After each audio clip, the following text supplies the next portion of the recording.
Bersatu kita maju, membangun komitmen baru, sehati menjaga diri demi kejayaan institusi. Jaksa menyapa sahabat masyarakat, membuka diri, wujudkan sinergi. Hukum yang sejati tidak berjalan sendiri.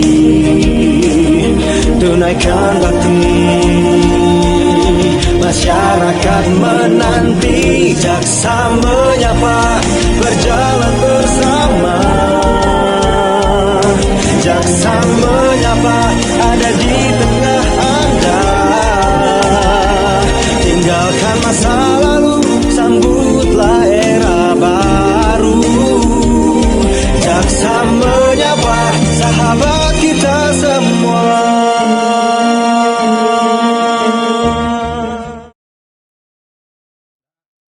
Assalamualaikum warahmatullahi wabarakatuh. Selamat pagi menjelang siang. Halo Sobat Adiaksa dimanapun berada. Kembali lagi bersama saya Rizfian Eka Mira dan rekan saya nih yang baru, Yayi Dani Rahmat. di dalam podcast Bijak nih, bincang bareng Jaksa Kejaksaan Negeri Kabupaten Tasikmalaya. Tema kita kali ini apa sih, A? Tema kita kali ini kita kan sedang masa pemilu nih ya. Ya. 2024 ini kita sedang melaksanakan pemilu, baik itu pilpres, pileg di Indonesia ya, khususnya di Kabupaten Tasikmalaya. Kita mengangkat tema pada pagi menjelang siang hari ini, yaitu Posko Pemilu 2024 Kejaksaan Negeri Kabupaten Tasikmalaya. Gitu Teh. Nah, di sini kita bersama Kedatangan tamu siapa hari ini? Hari ini kita Salah seorang jasa ya Pak? iya, jaksa senior di Kabupaten Tasikmalaya. Beliau tuh kebetulan menjabat sebagai Kepala Seksi Intelijen Kejaksaan Negeri Kabupaten Tasikmalaya. Halo Pak, Assalamualaikum, selamat pagi Bapak. Waalaikumsalam warahmatullahi wabarakatuh. Selamat pagi. Salam buat Sobat Adiaksa dimanapun kalian berada. Iya.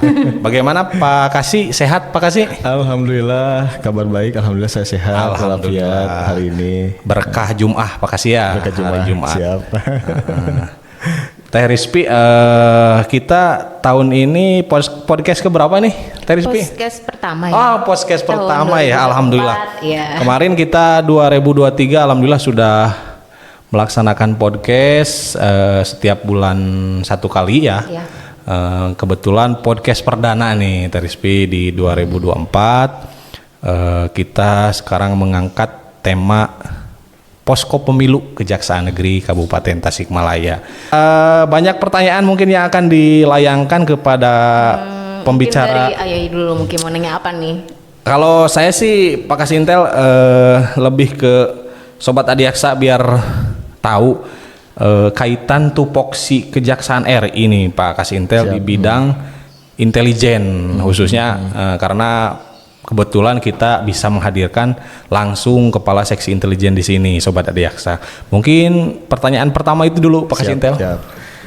Terima kasih pertanyaannya Kang Yai ya. Siap. Jadi Pak Kasintel.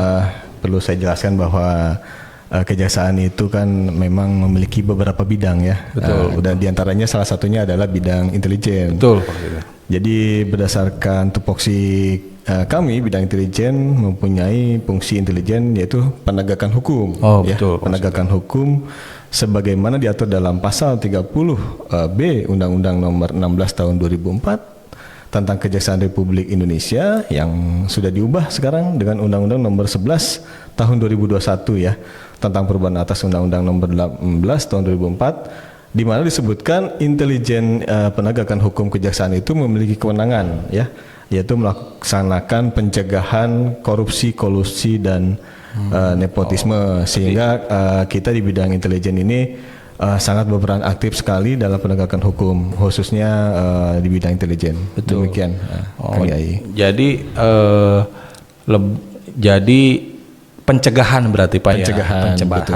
Berarti preventif berarti Preventif, Pak ya. betul. Oh iya. Sebelum terjadi kita harus melakukan pencegahan, siap. preventif. Ya. Pencegahannya contohnya seperti apa Pak Kasih yang sering dilaksanakan di bidang intelijen itu Pak Kasih? Ya, kita sering sekali melakukan kegiatan-kegiatan preventif ya, pencegahan diantaranya yang pertama kita melakukan penerangan hukum atau penyuluhan hukum ya, baik misalkan di sekolah-sekolah ya kita ada program yang namanya jaksa masuk sekolah jaksa masuk sekolah kemudian juga kita ada program masyarakat ke desa ya jaksa masuk desa kita melakukan penyuluhan juga bagaimana terkait dengan penegakan hukum. Artinya masyarakat memiliki pengetahuan bagaimana hukum positif yang dianut oleh negara kita. Artinya sesama warga negara kan memiliki aturan ya. Karena kita warga negara Indonesia harus memiliki pengetahuan supaya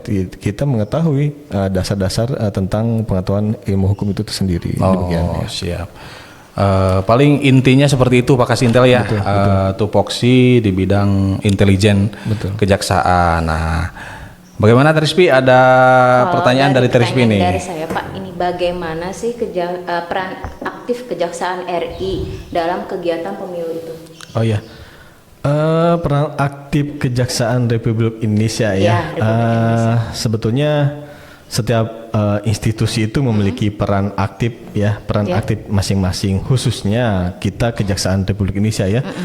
Sebagaimana amanat Bapak Jaksa Agung ya, Bapak Jaksa Agung melakukan Isja nomor 6 tahun 2023 ya, tentang optimalisasi peran Kejaksaan Republik Indonesia di dalam mendukung dan menyukseskan penyelenggaraan pemilihan umum serentak tahun 2024. Berdasarkan Isja Jaksa Agung, kita memiliki berperan aktif ya terhadap pelaksanaan pemilu. Jadi kita sangat antusias, mudah-mudahan kegiatan pemilu tahun 2024 ini sangat berjalan dengan lancar ya. Itu harapan kita semua ya. Betul. Nah, karena kan biasanya kan gini Pak, saya kan juga baru tahu nih kejaksaan itu ternyata ada di pemilu juga gitu. Ya betul. Jadi kejaksaan selain dari ada KPU, tentu saja ya pihak yang menyelenggarakan pemilihan umum ya. Kemudian juga ada Bawaslu, ya kan. Ada kita kejaksaan ya, memang kejaksaan juga masuk di dalam Setra Gakumdu ya. Jadi Setra Gakumdu yang di bawah Bawaslu, sehingga untuk setiap penanganan perkara atau apapun itu kita melaporkannya kepada Setra Gakumdu, dan diantaranya itu anggota Setra Gakumdu adalah salah satu dari kita, dari Kejaksaan Republik Indonesia yang ditempatkan di dalam anggota dari Setra Gakumdu. Iya, betul. Iya. Jadi Sentra Gakumdu itu berarti gabungan teh ya, mungkin ya. Gabungan, termasuk betul. Ada di dalamnya ada kejaksaan. Termasuk ada dari kejaksaan ya Pak. Ya, dan kepolisian juga ada di sana. Kepolisian sama Bawaslu mungkin Pak ya. Bawaslu juga, betul. Iya, betul. Ini Pak, kita kan sekarang tahapan pemilu sudah dilaksanakan dari, kalau tidak salah ya, dari akhir tahun 2022 atau mohon maaf kalau salah saya, sampai sekarang nih bentar lagi, sekitar 2 minggu lagi mau pencoblosan nih. Mungkin kiat-kiat dari Bapak nih selaku kasih intel di Kejari Kabupaten Tasikmalaya dalam pelaksanaan pemilu, khususnya di wilayah kita Pak ya, di wilayah Kabupaten Tasikmalaya, kiat-kiat untuk menghadapi pemilu itu bagaimana sih Pak, dari Bapak Pak? Ya, terima kasih pertanyaannya Kang Yai. Jadi kiat-kiat untuk menghadapi pemilu ya, kita kembali ke menjelaskan bahwa di dalam rangka ya pencegahan korupsi, kolusi dan nepotisme tadi itu ya. Betul. Di dalam pelaksanaan pemilu atau maupun nanti ada pemilu kada ya. Kita di Kabupaten Tasikmalaya itu kita kejaksaan membentuk posko pemilu. Pemilu ya. Yang bertempat di kantor Kejaksaan Negeri, khususnya kita di Kabupaten Tasikmalaya. Posisinya di tempat itu di depan kantor Kejaksaan. Jadi ada posko, kita menyediakan satu tempat. Di situ ada fasilitasnya ya, jadi masyarakat bisa datang atau hadir ke posko pemilu. Betul. Karena kita sudah membuat jadwal ya, sudah betul. membuat jadwal untuk pelayanan posko pemilu. Betul. Ya. Nah, untuk dasar dari posko pemilu itu ada dasarnya, yaitu berdasarkan petunjuk teknis nomor B1334/D/DS 08/2013 tentang posko pemilu Kejaksaan Republik Indonesia. Jadi kita memiliki dasar untuk membentuk posko pemilu ya. Betul. Di kantor Kejaksaan Negeri Kabupaten Tasikmalaya. Itu posko pemilu itu ada apa aja sih Pak? Misal apa pengaduan untuk pelanggaran atau gimana gitu, Ya. masyarakat ke sana gitu Ya Pak? betul. Jadi kita di posko pemilu masyarakat, jadi itu mungkin tugas dan pelayanan posko pemilu ya. Itu diantaranya ya pelayanan kami itu melakukan pengamanan penyelenggaraan pemilu. Artinya bagaimana sih penyelenggaraan pemilu itu aman atau tidak. Ketika memang tidak aman, ketika ada suatu informasi dari masyarakat bisa datang ke kita, Pengaduan gitu ya, Pak, pengaduan ngadu ke ya sana ke gitu ya. kantor posko pemilu untuk memberikan informasi bahwa ini ada suatu permasalahan nih, ada pelanggaran mungkin ya, Pak, ya? Iya, pengamanan atau pelanggaran pemilu. Kemudian yang berikutnya kita juga melakukan penerimaan laporan ya, tadi ya pengaduan permasalahan pemilu ya. Kalau tadi pengamanan, kemudian kita penerimaan laporannya ya. Laporan Kalau ada pengaduan suatu ya. tindak pidana pemilu kan gitu ya. Kemudian yang berikutnya kita bisa menerima konsultasi ya, dan bantuan hukum baik terhadap masyarakat maupun dari para peserta pemilu itu sendiri kan begitu. Kemudian juga melakukan penyuluhan ya, penerangan hukum, kemudian juga kita menerima informasi apa saja ya, tidak pidana pemilu itu bisa administratif ya. Kemudian tidak pidana pemilu ataupun yang berkaitan dengan hal-hal yang lain ya, kita menerima dengan senang hati. Masyarakat bisa datang ya ke kantor kami Kejaksaan Negeri Kabupaten Tasikmalaya, di sana ada posko pemilu. Demikian. Ya, Pak Terispi, itu kan tadi Pak Kasintel sudah menjelaskan ya. Berarti Kejaksaan Negeri Kabupaten Tasikmalaya ini mempunyai posko pemilu ya, yang sudah dibentuk dan sudah di SK-kan oleh Pak Kajari gitu kan. Di posko pemilu tadi banyak ternyata layanan-layanan yang memang bisa digunakan dan bisa masyarakat oleh masyarakat gitu, kayak tadi ada pelayanan konsultasi hukum, terus ada penyuluhan hukum, terus apalagi penerimaan pengaduan masyarakat gitu kan. Terus kalau saya lihat di depan itu posko pemilu itu ada juga papan informasi pemilu Pak ya. Papan informasi, jadi masyarakat yang datang ke kantor kejaksaan yang datang bisa melihat papan informasi apa saja sih informasi terkait pemilu saat ini gitu. Tahapan-tahapan apa saja sih yang sedang dilaksanakan oleh penyelenggara pemilu khususnya di Kabupaten Tasikmalaya ya. Betul. Terus apalagi ya, tadi Bapak juga menjelaskan ada petugas posko pemilunya gitu. Jadi setiap hari sudah dijadwalkan Pak ya. Sudah ada jadwalnya. Jadi tidak perlu khawatir, masyarakat nanti akan diterima dengan baik, dan fasilitas posko pemilunya juga bagus lah Pak Kasintel ya. Sudah ada. Ini paling Pak Kasintel tadi terkait petugas posko pemilu nih Pak Kasintel. Siapa saja sih Pak Kasintel yang menjadi petugas posko pemilu itu? Apakah mereka bertugas itu setiap hari atau setiap minggu atau setiap bulan? Bagaimana tuh Pak Kasintel? Yang menjadi petugas posko pemilu memang dilakukan setiap hari ya. Jadi memang sudah dibuat jadwal ya. Di sana adalah yang dibuat menjadi petugasnya adalah semua pegawai di lingkungan Kejaksaan Negeri khususnya Kabupaten Tasikmalaya ya. Tapi terdiri dari yang pertama dari eselon 5 tentu saja, kemudian jaksa fungsional dan staf tata usaha pada Kejaksaan Negeri Kabupaten Tasikmalaya. Kami sudah menempatkan masing-masing personil untuk melayani untuk masyarakat. Siap. Jadi masyarakat tidak perlu khawatir ya. Betul. Dan masyarakat tidak usah sungkan Pak Kasintel ya. Tidak usah sungkan. Silakan datang ke kantor Kejaksaan Negeri Kabupaten Tasikmalaya yang beralamat di Jalan Raya Mangurja, tepatnya di Desa Sukasukur, Desa Pak. Di Sukasukur, Sukasukur, Kecamatan Mungurja, Kabupaten Tasikmalaya. Silakan datang. Di sini juga selain ada posko pemilu, ada juga pos pelayanan hukum. Pos pelayanan hukum. Ya, itu di bidang Natun, Pak Kasintel ya. Betul, di bidang Natun. Di bidang Natun itu gratis. Silakan ke sini, nanti mau konsultasi apakah itu tentang pemilu, apakah itu tentang keperdataan atau tentang hal-hal lain yang berhubungan dengan hukum pidana maupun perdata di kita ya, khususnya. Betul. Silahkan.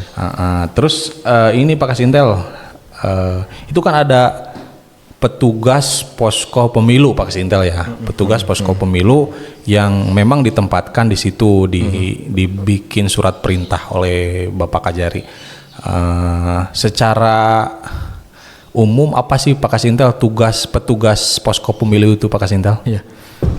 Salah satu tugasnya itu memang ada beberapa ya, petugas posko pemilu itu, yaitu satu menyusun rencana kerja ya dan jadwal kegiatan posko pemilu.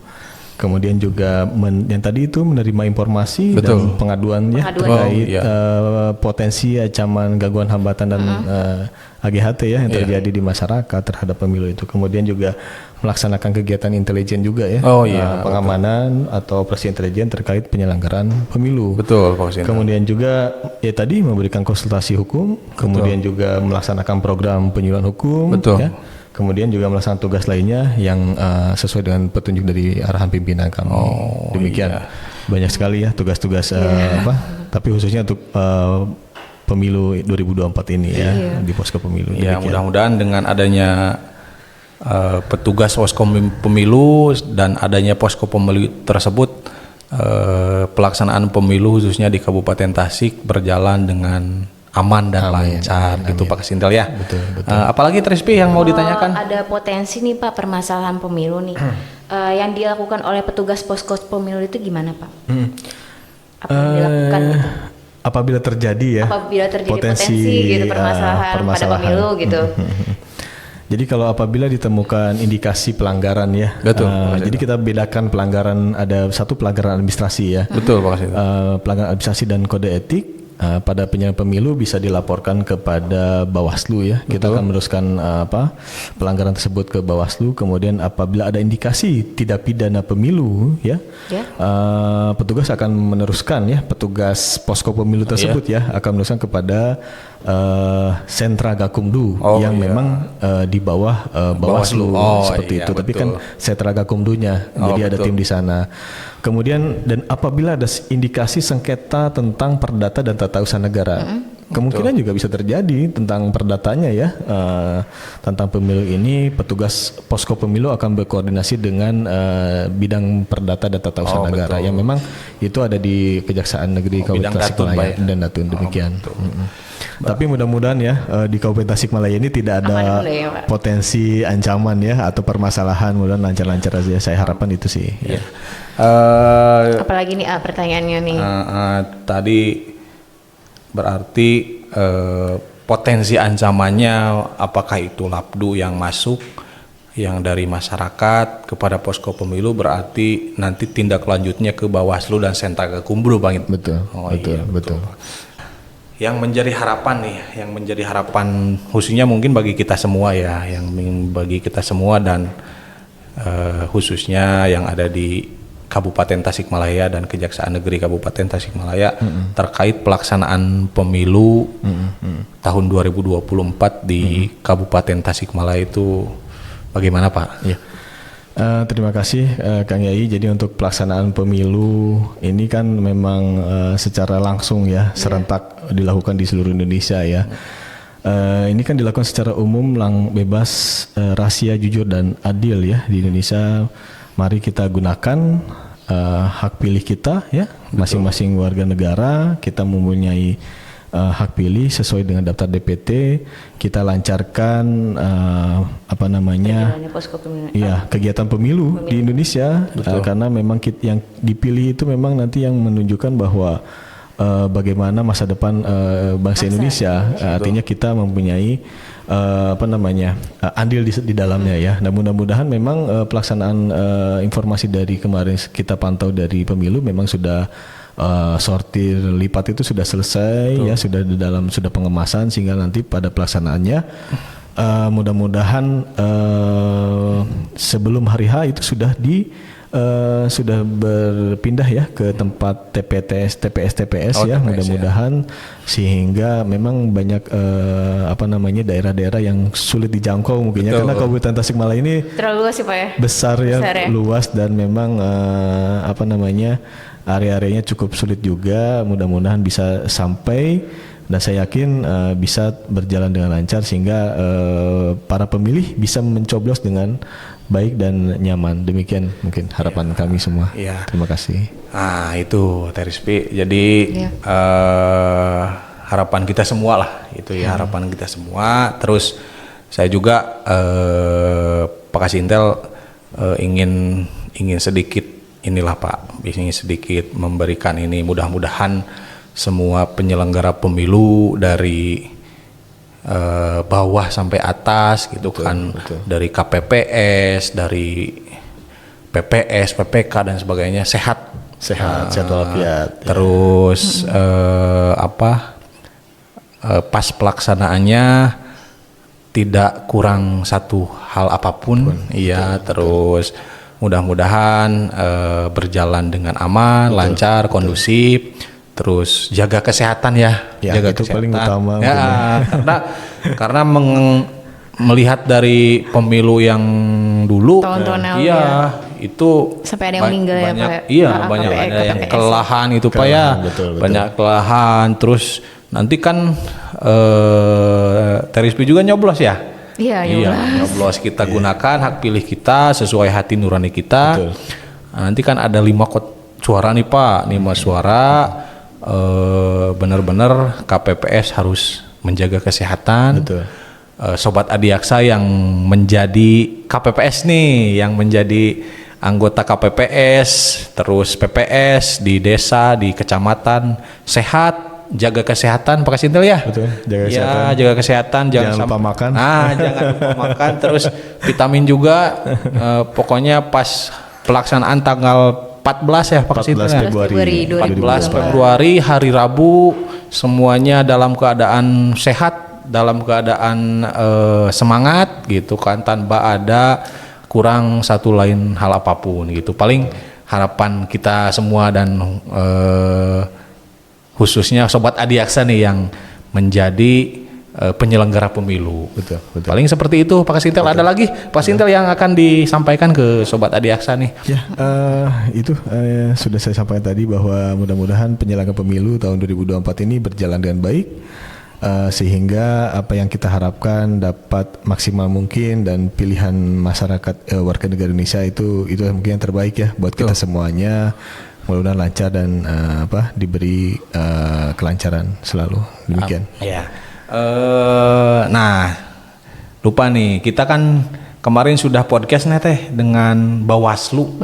Iya Pak, dengan KPU. Bagi Sobat Adiaksa yang ingin tahu tentang Bawaslu, tugas fungsi Bawaslu, terus tugas fungsi KPU, ada di medsos kita, podcast dengan Bawaslu, podcast dengan KPU, bisa ditonton itu Pak. Bisa dicek ya? Iya, bisa dilihat lagi gitu. Bisa dilihat lagi ya. Paling seperti itu Sobat Adiaksa. Gimana Terispi? Ada lagi yang mau ditanyakan? Udah cukup ya Pak ya palingnya. Paling seperti itu Terispi, Pak Kasintel. Siap. Sobat Adiaksa, kita sudah berbincang nih tentang posko pemilu 2024 di Kejaksaan Negeri Kabupaten Tasikmalaya. Jangan lupa untuk like, komen, dan share, follow akun media sosial Kabupaten Tasikmalaya di Instagram, YouTube, Twitter, Facebook, dan TikTok. Saksikan podcast bijak selanjutnya ya dengan pembahasan menarik lainnya. Terima kasih atas perhatiannya dan mohon maaf apabila ada kekurangan. Selamat pagi dan wassalamualaikum warahmatullahi wabarakatuh.